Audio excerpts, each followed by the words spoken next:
19 мая недалеко от границы с Азербайджаном потерпел крушение вертолет, на борту которого был президент Ирана Ибрахим Раиси. Спасательная операция длилась целый день в условиях густого тумана, и 20 мая стало известно точно – экипаж и все пассажиры вертолета погибли. Нельзя сказать, что вчера погиб глава государства, ведь со времен Исламской революции 1979 года главным должностным лицом в Иране является не президент, а высший руководитель, он же рахбар. За всю историю Исламской республики рахбаров было всего двое – Рухалла Хомейни и Али Хаменеи, который занимает этот пост с 1989 года. Погибший же Ибрахим Раиси – 8-й президент Ирана. Он даже не успел завершить свой первый 4-летний президентский срок из 2 возможных. Казалось бы, неожиданная смерть этого человека, пусть и президента, не должна нанести прям сокрушительный удар по иранской системе власти. Можно же избрать нового просто. Однако произошедшая авиакатастрофа перетряхнула весь баланс сил внутри Ирана. И даже враги Исламской республики пока не спешат радоваться случившемуся. Сегодня давайте обсудим, почему, и вообще разберемся, как там этот Иран устроен и что в нем сейчас будет происходить.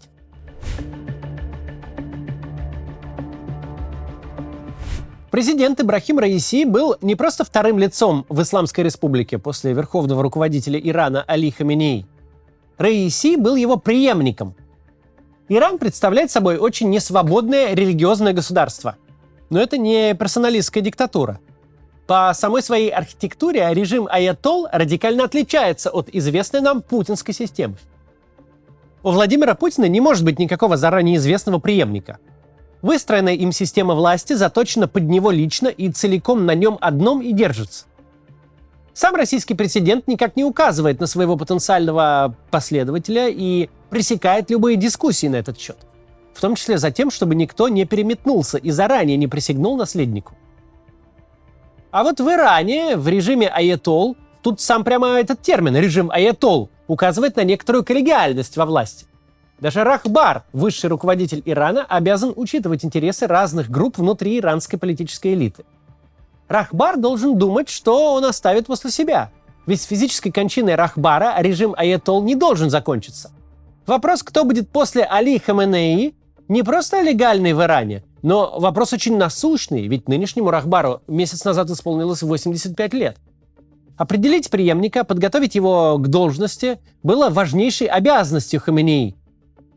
Путем сложнейших кулуарных переговоров он выбрал ту фигуру, которая устроила разные кланы и группировки в высших эшелонах власти. А потом годы напролет готовил этого человека себе на замену. И вот в результате непредвиденной случайности наследник погиб. А вместе с ним канули и все договоренности, вложенные в него время и усилия. Чуть меньше проблем было бы, если бы в Иране действовал американский принцип, когда каденцию погибшего президента дорабатывает вице-президент. Тогда у аятолл хотя бы был бы в запасе год, чтобы решить будущее режима. Погибший Ибрахим Раиси выиграл президентские выборы в июне 2021 года. Срок полномочий президента в Иране 4 года. Следовательно, до лета 25-го этот срок по американской логике досиживал бы вице-президент Мухаммад Мохбер. Он тем самым дал бы аятоллам время подумать, кого выдвинуть на президентскую кампанию 2025 года.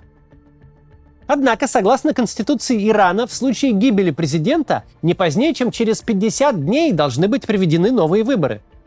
2 дня из этих 50 уже прошло. За оставшиеся 48 договориться об удобной для всех кандидатуре президента и преемника рахбара невозможно. Кстати, в нашей Конституции прописано, что в случае гибели президента или в иной ситуации, если он уходит с должности, выборы должны пройти через 90 дней. Не будет большим преувеличением сказать, что иранская политическая верхушка в шоке. Пожилой рахбар, того и гляди, отдаст душу Аллаху. Его преемник внезапно погиб, а через 1,5 месяца выборы, к которым вообще никто не готов. Авиакатастрофа неожиданно поставила перед аятоллами сразу 3 сложных вопроса. Кто будет теперь вторым лицом в государстве? Кому придется стать первым лицом? И кто займет ключевой пост министра иностранных дел? Ведь министр тоже погиб вместе с президентом. Неудивительно, что после падения вертолета аятоллы искренне надеялись, что пассажиров все-таки найдут невредимыми. Потому что вот к такому повороту жизнь их не готовила. Однако в шоке не только соратники погибшего Раиси. И не только союзники Исламской Республики Иран, но и ее противники. Дело в том, что на Ближнем Востоке принято поддерживать негласную связь даже со злейшими врагами. Принято обсуждать с врагом параметры и рамки вашей вражды. Этот подход наглядно продемонстрировала недавняя массированная атака Ирана на Израиль. С одной стороны, уничтожение Израиля декларируется как один из экзистенциальных смыслов существования режима аятолл в Иране. С другой стороны, когда дело дошло до дела, Иран предпринял меры, чтобы удар по израильтянам оказался эффектным, но неэффективным. Об атаке объявили заранее, а в ходе нее были использованы такие средства поражения, которые без особых проблем могут быть нейтрализованы израильскими системами противовоздушной и противоракетной обороны. А что все-таки долетело, то пролетело в пустыню. Все это дало повод многим зарубежным аналитикам подискутировать о договорном матче между Ираном и Израилем. Другой враг Ирана – США. Но и американцы имеют конфиденциальные каналы связи с иранской верхушкой. Как бы ни ненавидели Ибрахима Раиси в Вашингтоне, лучше иметь дело с хорошо знакомым врагом, чем непонятно с кем. Согласно утечкам в СМИ, только лишь в этом году США закулисно обсуждали с Ираном и его отношения с Израилем, и поддержку Тегераном йеменских хуситов, и атаки проиранских прокси на американских солдат в Ираке. Так, издание «Иран Амрус» «Иран сегодня» писало, что официальный Тегеран одернул лояльную ему группировку Катаиб Хизбалла, которая убила 3 и ранила более 30 военнослужащих армии США на территории Иордании в январе. Это событие вышло за комфортные для Ирана рамки борьбы против Америки.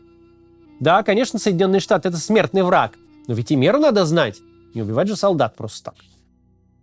Понятно, что гибель любого главы любого государства сразу порождает кучу конспирологий. Еще не было официально объявлено о гибели Раиси, как нашлись спикеры, назвавшие убийц. Ими стало, конечно, американское ЦРУ и израильский Моссад. Правда же в том, что и США, и Израиль на уровне своих правительств отнюдь не так уж и рады внезапно возникшей неопределенности. В начале апреля Минцифры сообщила об увеличении общего лимита на IT-ипотеку до 700 миллиардов. Пытаются вернуть уехавших айтишников. Но если вы IT-специалист, у меня для вас есть более интересное предложение. Как насчет работы в международной компании со штаб-квартирой в Калифорнии и командами по всему миру? Компании, которая по версии Forbes входит в топ лучших стартап-работодателей Америки в сфере маркетинга. Я говорю об Improvato. Ее в 2015 году основал IT-стартапер и иммигрант Даниил Кравцов. Компания эта предоставляет программное обеспечение для маркетологов. Во-первых, обширную дата-платформу, включающую данные с тысяч маркетинговых сервисов. Во-вторых, ИИ-агента, позволяющего эти данные анализировать, чтобы понять, какие маркетинговые каналы, компании и креативы работают лучше, а значит, помогает оптимально распределить бюджет. Среди клиентов Improvato такие гиганты, как Asos, Activision, Docker и другие.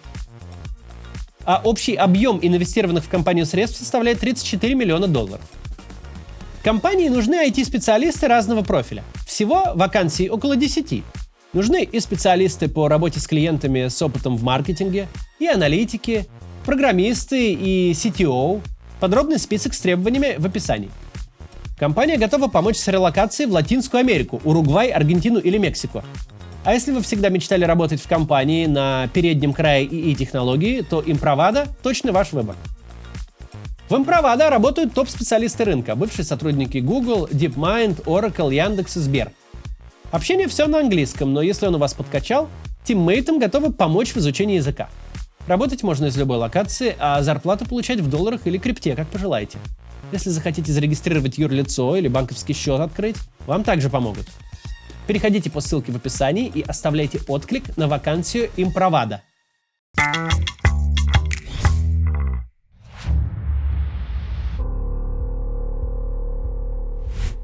Так что же теперь дальше-то там будет в политическом смысле? В Иране параллельно существуют две системы власти – религиозная и светская. Причем светские политики не могут претендовать на религиозные должности, а вот религиозные деятели на светские посты избираться могут. В недавней истории Ирана бывали моменты, когда светская власть хоть немного уравновешивала влияние Рахбара. Однако на выборах 2021 года аятоллы протолкнули на светскую должность президента не просто религиозного лидера, а резко консервативного деятеля с характерным бэкграундом. Стоит сказать пару слов о прошлом Ибрахима Раиси. В 1988 году бывший Рахбар Рухалла Хомейни инициировал масштабные репрессии против своих политических противников. За считанные месяцы были казнены от 2,5 до 30 тысяч человек. Организацией убийств занималась специальная комиссия, прозванная Комитетом смерти. В ней было 4, и один из них – вот ныне погибший Ибрахим Раиси. В ту пору он был заместителем генпрокурора. Участие в таких делах и вызвало критику многочисленным соболезнованиям, которые лидеры западных стран выразили в связи с его гибелью сейчас. Впервые Раиси баллотировался на пост президента Ирана в 2017 году. Он тогда проиграл гонку действующему на тот момент президенту и более умеренному политику Хасану Рухани. Причем Рухани не был светским лидером, просто внутри иранского духовенства есть как радикалы, так и условные либералы.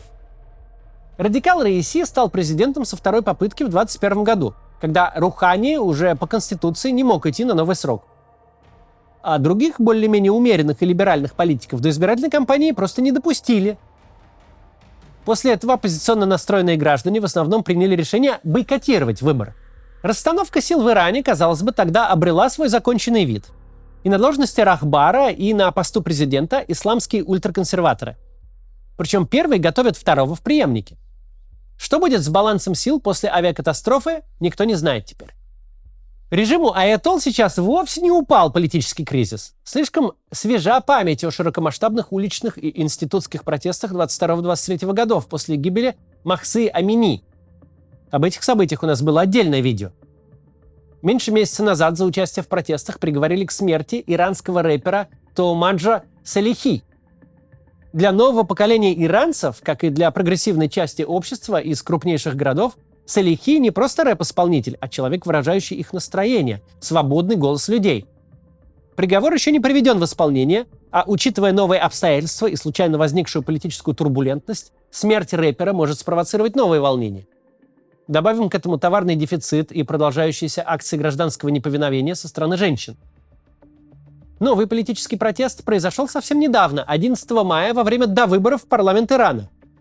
Оппозиция в стране традиционно протестует ногами, просто не приходит на избирательные участки. Назвать такой протест эффективным, мягко говоря, нельзя. Так и религиозные консерваторы с легкостью набирают большинство голосов, потому что оппоненты не приходят. Но все же бойкот 11 мая достиг феноменальных масштабов. По данным столичной газеты «Фархих Тиган», в Тегеране до выбора проигнорировали аж 92% избирателей. Если хотя бы часть из них отказались бы от заведомо проигрышной тактики бойкота и перешли бы к активным протестным действиям, режим аятолл могли бы ждать серьезные потрясения.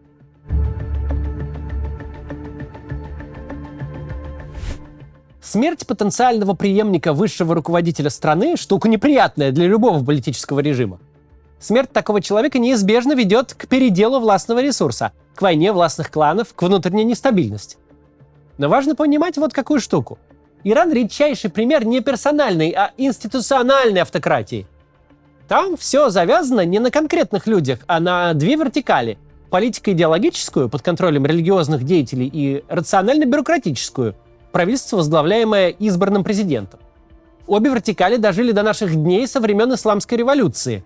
Рационально-бюрократическая пережила 8 президентов, политико-идеологическая успешно прошла смерть своего основателя – Хомейни. Одна из вертикалей основана на идеологии. На настоящей идеологии.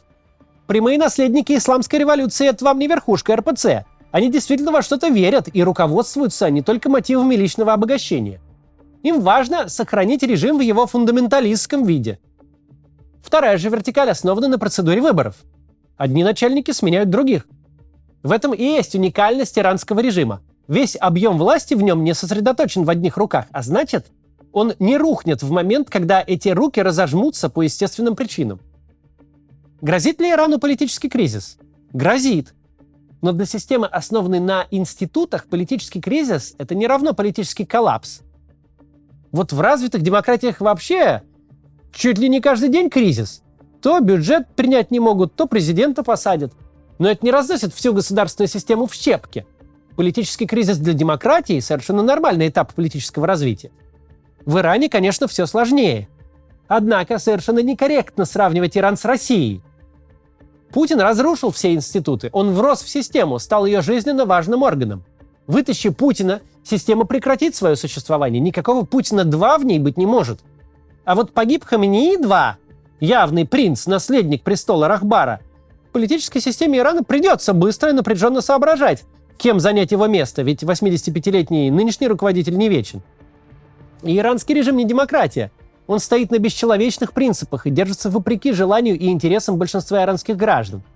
В отличие от демократических правительств, подобная турбулентность запросто может закончиться для него революцией и полным сносом всей государственной конструкции.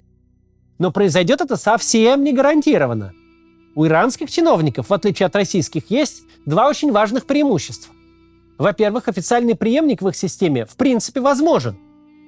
Возможно само существование такой фигуры.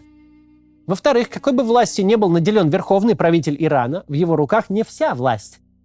Большая ее часть – да, но все-таки часть. Система Ирана не сводится к одному лишь рахбару, а значит, она может выстоять в момент временного вакуума на месте главного начальника. Получается такой вот парадокс. Если ты хочешь, чтобы система устояла в момент жесткой посадки твоего вертолета, то придется построить такую систему, которая тебя и без вертолета сможет посадить. И наоборот. Пару слов для аэрофобов. Потому что любая такая большая катастрофа с погибшим, тем более высокопоставленным человеком, пробуждает у людей страх летать, а он присутствует у 30% населения. Так вот, не беспокойтесь. Гражданская авиация в целом безопасная штука для всех. Но если и есть те, для кого она опаснее, чем для всех остальных, то это главы государств и приравненные к ним по рангу граждане. Только пилоты, перевозящие важных персон, могут позволить себе положить с прибором на все регулирования воздушных перевозок оптом. Летать в условиях ниже минимума по видимости, летать в горах, снижаться ниже минимальной безопасной высоты на посадке, как пилоты Качинского, игнорировать процедуры, не читать чек-листы.